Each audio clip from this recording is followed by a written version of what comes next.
안녕하세요. 자, 알테오젠. 참, 이랬다 저랬다. 좋은 내용, 나쁜 내용, 번갈아 가면서 얘기가 나오고 있는데, 그로 인해서 어떻게 보면은, 좋은 내용인데, 왜 반등이 나오지 않을까? 그러니까, 우리가 이 주식을 하시면서, 단순하게 그 뉴스와 그 호재의 악재론만 우리가 매매를 한다라고 하면, 참 어려우실 겁니다. 대책이 안 서요, 이게. 어떻게 될지. 그러니까 지금 호재가 나왔다 하더라도 그러니까 나왔는데 왜 이 모양이냐 이렇게 생각하시지 않습니까? 그런데 갑자기 그 호재와 상관없는 이미 재료가 나왔죠. 나왔는데 갑자기 이렇게 갈 수도 있는 거 아닙니까? 그래 재료가 나왔는데 안 가네. 그러면 그냥 이렇게 가는 건가 횡보하나? 근데 갑자기 또 이렇게 밀릴 수도 있고요. 이게 어려운 겁니다. 주식이 그렇게 재료 그걸로 어디까지 가고 어떻게 움직인다라는 그것이 상당히 어려운 내용이죠. 알테오젠이 지금 수급을 보시면 자 외인 또는 이렇게 프로그램 쪽에서 좀 많이 들어왔죠. 개인은 오히려 매도한 것을 볼 수가 있습니다. 개인이 매도한 이유가 뭐라고 생각하십니까? 그리고 프로그램 쪽에서 왜 매수를 했을까요? 아주 단순하게 얘기해 본다 라고 하면 개인은 그냥 단순하게 재료예요. 기사. 기사가 떴는데 안 가네? 가는 것 같다라고 하면 엄청나게 매수했겠죠. 근데 저는 차라리 여기에서 개인들이 매도한 게 잘했다라고 보여지는 게 올라가는 과정에서 꼭대기에서 물려서 빠지는 것보다는 이런 모습에서 차라리 안 간 게 저는 다행이지 않을까. 근데 이제 프로그램 쪽에서는 매수가 좀 들어온 이유가 뭐냐면 제가 봤을 때는 기술적인 부분에 있어서 지지가 되는 위치 그리고 패턴 그러한 방향 그러니까 그러한 거죠. 그러니까 그러한 것 때문에 제가 봤을 때는 프로그램 쪽에서도 좀 매수가 들어온 게 아닌가 좀 그렇게 보여집니다. 그러니까 제가 개인 투자자를 무시하는 게 아닙니다. 저도 뭐 개인 투자자고 저보다도 수익을 훨씬 많이 잘 내시는 분들이 엄청 많죠. 근데 다만 저는 그냥 이렇게 영상 만드는 그런 사람의 일에서 좀 말씀드리는 거 조심해야 되는데, 그러니까 그렇지 않고 그냥 이 기사와 뉴스를 보면서 매수하시는 분들이 의외로 많아요. 그렇죠? 뭐 호재가 떴다. 그럼 가는 거지. 자기도 모르게 그냥 매수에다가 클릭을 하게 되는 그런 현상이 나타나죠. 그러니까 그러한 게 아닌가 그냥 그렇게 보여집니다. 또는 분명히 분석이 되는 상황에서 지금 위치에서 저항이 생긴다. 또 얘기할 수가 있는 부분이죠.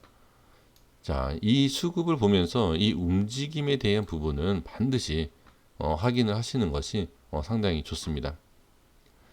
자, 제가 현대차에 대해서 제가 이렇게 네이버로 검색을 해봤는데요. 아이고, 잠시만요. 알테오젠에 대해서 혹시 뭐 어떠한 또 내용이 뭐 새롭게 나온 게 있나요? 네, 뭐 이틀 전 뭐 이렇게 나온 게 있고 뭐 다 어느 정도 뭐 예상이 되는 그 내용들 아닙니까? 크게 뭐 달라진 내용은 없습니다. 그냥 그 전에 있었던 그 호재 그 내용이 대부분이고요. 또 새롭게 좀 분석해 주신 분들이 없나요? 유튜브에는 많이 있겠지만 네이버에는 보여지지 않습니다. 자, 그러면 이 부분에 있어서 어떤 모습으로 봐야 되느냐? 제가 이 전에 뭐라고 말씀드렸죠? 네, 기술적 반등의 위치. 이걸 아마 제가 말씀을 드리지 않았나 싶습니다. 이 모습. 그렇죠? 그래서 여기에서 이 모습이 나올 수 있다. 일단 나왔어요. 이렇게. 약간의 뭐 윗골이라든지 뭐 그런 건 다를 수는 있지만 자, 여기를 보시면 갭상승 나와서 올라갔다가 빠진 부분. 자, 여기에서 똑같이 갭상승. 근데 상승에 대한 부분과 하락의 위치가 차이가 있죠. 그건 당연한 게 뭐냐면 수급입니다. 수급. 그리고 위치. 이러한 파동이 이렇게 나올 수 있는 그런 부분이 아니에요. 이게 부담스러운 거죠. 왜? 여기에 대한 부분과 이 음봉, 이 양봉에 대한 부분. 여기는 여기랑 완전 달라요, 이게. 그래서 거래량이라는 것을 봐야 되는데 패턴은 어떻게 거의 비슷하게 나왔습니다.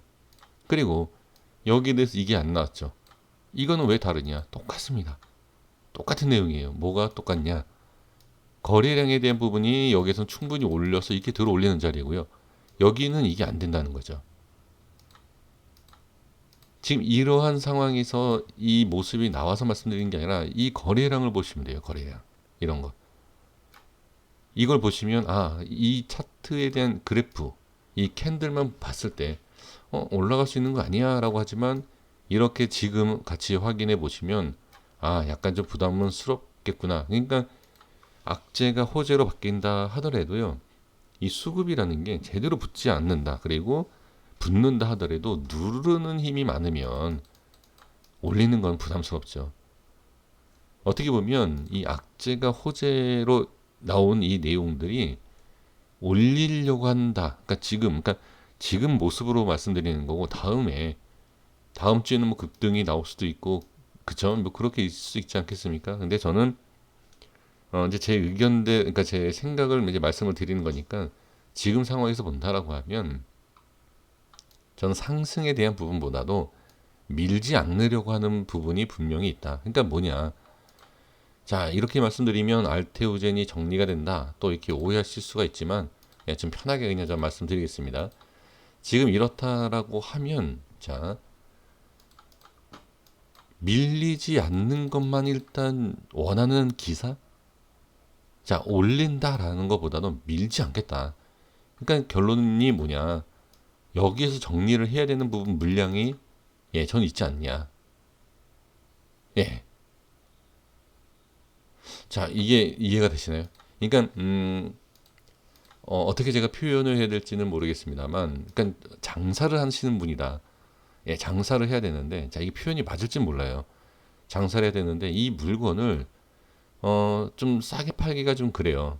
그래서 어떠한 뭐 이유나 그런 걸 얘기를 해서 조금 빨리 이 원가래도 본전에도 이상해서 팔아야 되는 그러한 부분 때문에 조금 뭐 거짓말 아닌 뭐 거짓말이라든지 아니면 어떤 다른 상수를 얘기를 해서 이거를 빨리 팔아야 된다. 그러니까 만약에 이 물건이 뭐 문제가 있다라고 소문이 나서 그러니까 주가가 아니라 가격이 떨어지면 안 되잖아요. 그러니까 그것을 막은 다음에 물량을 어느 정도 우에서 정리하고 나서 나머지 물량, 나머지 판매해야 될 것을 버리든지 재고 처리하든지 싸게 팔든지 그렇게 해야 된다라는 거죠. 그러니까 그런 느낌으로 볼 수 있다는 얘기예요. 그런 느낌으로. 그래서 이제 그러한 부분으로 저는 그렇게 좀 말씀을 드릴 수 있고요. 그래서 여기에서 올린다, 못 올린다가 아니라 일단은 지지가 돼야 되잖아요. 주가라는 것이 이렇게 빼면서 올라갈 수 있는 게 아니잖아요. 그런 상황이기 때문에 지금은 이 자리를 잡아주고 그 다음에 상승을 할 수 있는 여력을 만들어준다. 그렇게 보시면 돼요. 자, 그러면 이렇게 이 어떤 호재를 가지고서는 하방으로 막았다. 근데 여기가 깨지면 뭐죠? 이 재료를 가지고서도 안 되는구나 라고 하면 매물이 나오겠죠. 매물이. 자, 그러면 여기에서 정리를 해야 되는 물량이 있는 상태에서 만약에 깨진다라고 하면 다음 자리에서 물량 정리를 해야 되거든요. 그러니까 이것까지도 예상을 하셔야 돼요. 그래서 지금은 이 자리를 지키는 것이 물론 중요합니다. 당연히 이 자리를 지키는 것이 중요하고요. 지금 기술적인 부분으로 지금 봤을 때 이 자리는 당연히 더 지켜주려고 하는 이 자리요. 이 자리입니다. 이 자리를 이제 보셔야죠. 그게 바로 이 자리죠. 이 자리. 올리지 못한다. 그러니까 이것처럼 바로 올리지 못한 건 제가 말씀드린 것처럼 뭐죠? 그러니까 수급과 위치상이지 않습니까? 근데 이게 지금 차이가 좀 있잖아요. 한번 쉬어가는 거예요. 에너지를 모아간다. 이렇게 좀 표현을 할 수 있죠. 그래서 충분히 올릴 수 있는 위치는 맞다. 하지만 시간과 힘이 필요하다. 그렇죠? 근데 지금 제가 아까 뭐 현대차에서도 이제 시황에 대해서 말씀을 드렸지만 미증시가 지금 하락한 상태이지 않습니까? 그로 인해서 만약에 밀린다. 똑같습니다. 이것도 밀린다. 라고 하면 당연히 제가 말씀드린 이러한 자리를 보시면서 돌파가 나오는지 왜? 지지 라인이 저항이니까 이런 거를 좀 확인해 볼 필요가 있고요. 자, 30분 봉으로 잠깐 넘어가겠습니다. 자, 30분 봉에서도 제가 전에 말씀드렸던 딱 라인 거기 거쳤네요. 보시면 그쵸? 목요일 날 딱 여기 찍고 올라가는 걸 볼 수가 있습니다.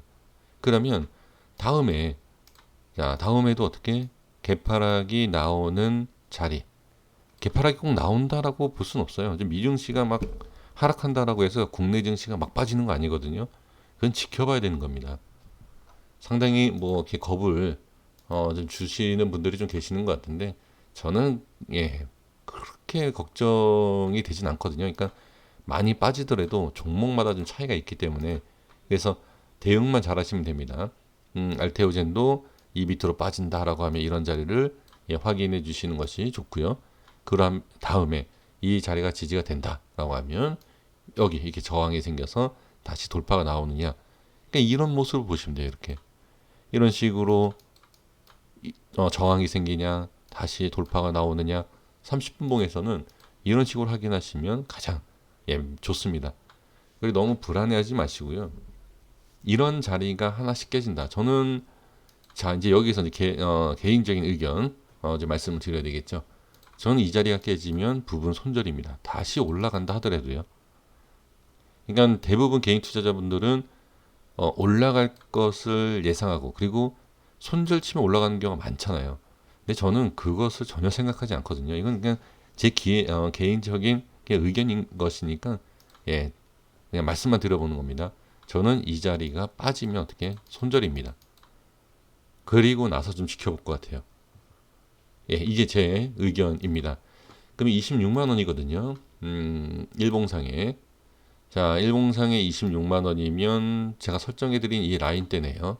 자, 이 라인대가 빠지고 당연히 지금 여기를 이렇게 지지할 수가 있어요. 이거는 하든지 안 하든지 이건 이때 내려가는 그 시점을 봐야 되는 거지. 무조건 지지가 된다. 무조건 지지가 된다. 이거는 말도 안 되는 겁니다. 그래서 저는 만약에 개파락이든 어떤 하락이든 하락 개파락 이후에 수급이 붙어서 올라온다 하더라도 저항이 생길 수 있는 부분이기 때문에 저는 일단 여기는 빠지면 손절. 그러니까 바로 손절한다기보다도 빠지고 돌파하는지를 확인을 하시는 게 좋아요. 이게 가장 중요합니다. 그러니까 빠지면 우리가 겁이 나서 막 손절하지 않습니까? 그거는 같이 이 종목을 들고 있는 사람들한테도 어떻게 보면 예의가 아니에요. 네. 좀 표현이 좀 그렇긴 하지만 같이 들고 있으면 조금씩 근데 사람이 그렇게 되진 않죠. 내가 먼저죠. 근데 이게 내가 먼저다라고 하지만 실질적으로 좀 기다리면 올라오는 경우가 많아요. 그래서 물론 제가 말씀드린 내용을 가지고 손절 치실 분들은 없지만 손절을 치시더라도 조금 살펴보면서 천천히 천천히 조금씩 매도하는 그런 전략도 저는 필요하다 이렇게 말씀드리겠습니다. 고생하셨습니다. 여기까지 하겠습니다. 구독과 좋아요 부탁드리겠습니다. 감사합니다.